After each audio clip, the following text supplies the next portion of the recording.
Terima kasih, perkenalkan nama saya Elsa Dekantu dengan nomor induk mahasiswa 1914-2011-173 kelas A1 semester 5 Fakultas Keperawatan.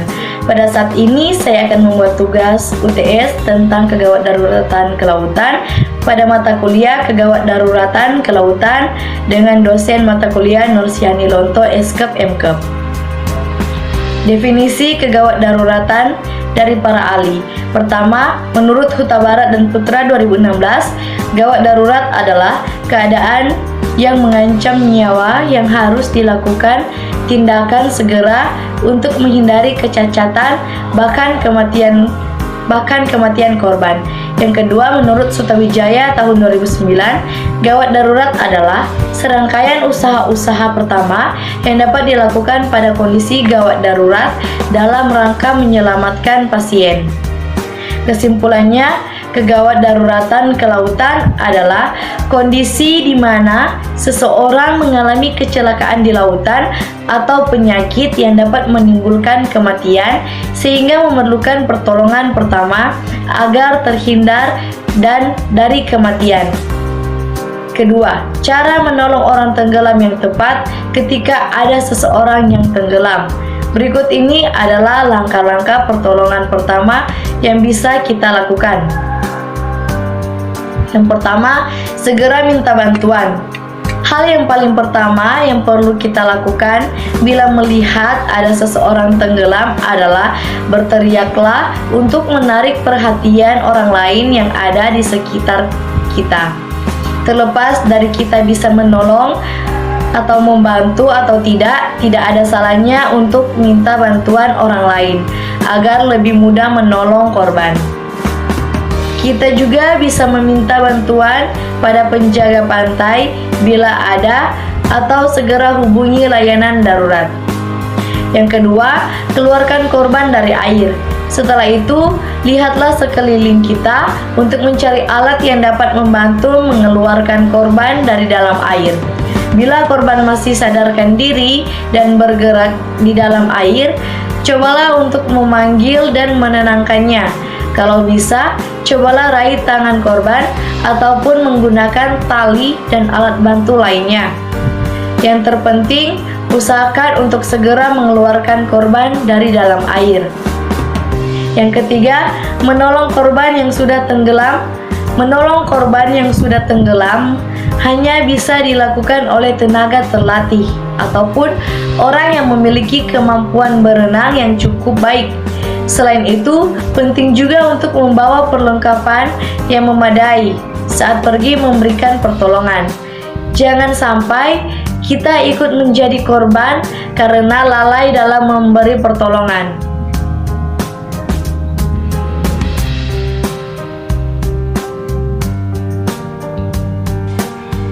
Yang keempat, periksa pernapasan korban. Setelah korban tenggelam berhasil dibawa ke darat, segera baringkan dia. Periksalah apakah ia masih bernapas dengan cara mendekatkan telinga ke sebelah mulut atau hidung korban. Apakah kita merasakan udara di pipi atau apakah dada orang itu bergerak. Bila korban tidak bernapas, periksalah denyut nadinya selama 10 detik. Bila kita tidak bisa merasakan nadinya, segera lakukanlah CPR atau Cardiopulmonary Resuscitation. Yang kelima, melakukan CPR. CPR atau resusitasi jantung paru bisa dilakukan dengan menekan bagian tengah dada yang sejajar dengan puting dengan telapak tangan. Bila perlu, kita bisa melakukannya dengan menggunakan dua tangan yang saling tumpang tindih. Tekanlah dada korban sedalam kurang lebih 5 cm dengan hati-hati sebanyak 30 kali dengan rata-rata kecepatan 100 kali tekanan per menit. Dengan kata lain, tekan dada sebanyak 30 kali dalam waktu sekitar 20 detik. Pastikan dada kembali ke posisi semula sebelum ditekan kembali. Kemudian, periksa apakah korban sudah bernapas. Bila korban masih juga belum bernapas, Setelah kita melakukan resusitasi jantung paru, coba buka jalan pernapasannya dengan mendongakkan kepala korban dan mengangkat dagunya. Namun, lakukan hal tersebut dengan hati-hati karena ada kemungkinan terjadinya cedera leher atau tulang belakang. Setelah itu, pencet hidung korban, kemudian tiupkan udara ke arah mulut korban. Tiupkan 2 kali dalam 1 detik. Terima kasih.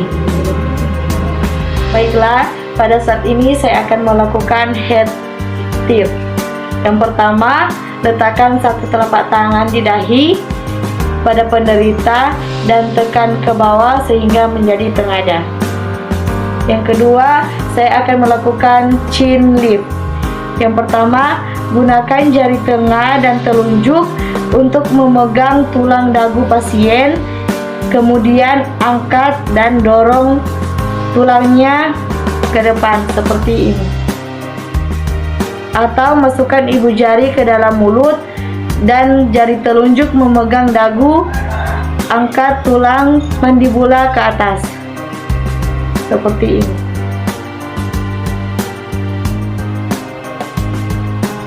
Sekarang saya akan melakukan heel tip and chin lift. Merupakan tindakan sementara atau darurat. Pasien yang mengalami penurunan kesadaran, pasien tidak sadar atau kondisi tertidur, pasien masih berespon terhadap tindakan seperti ini. Berikut adalah tindakan jaw thrust.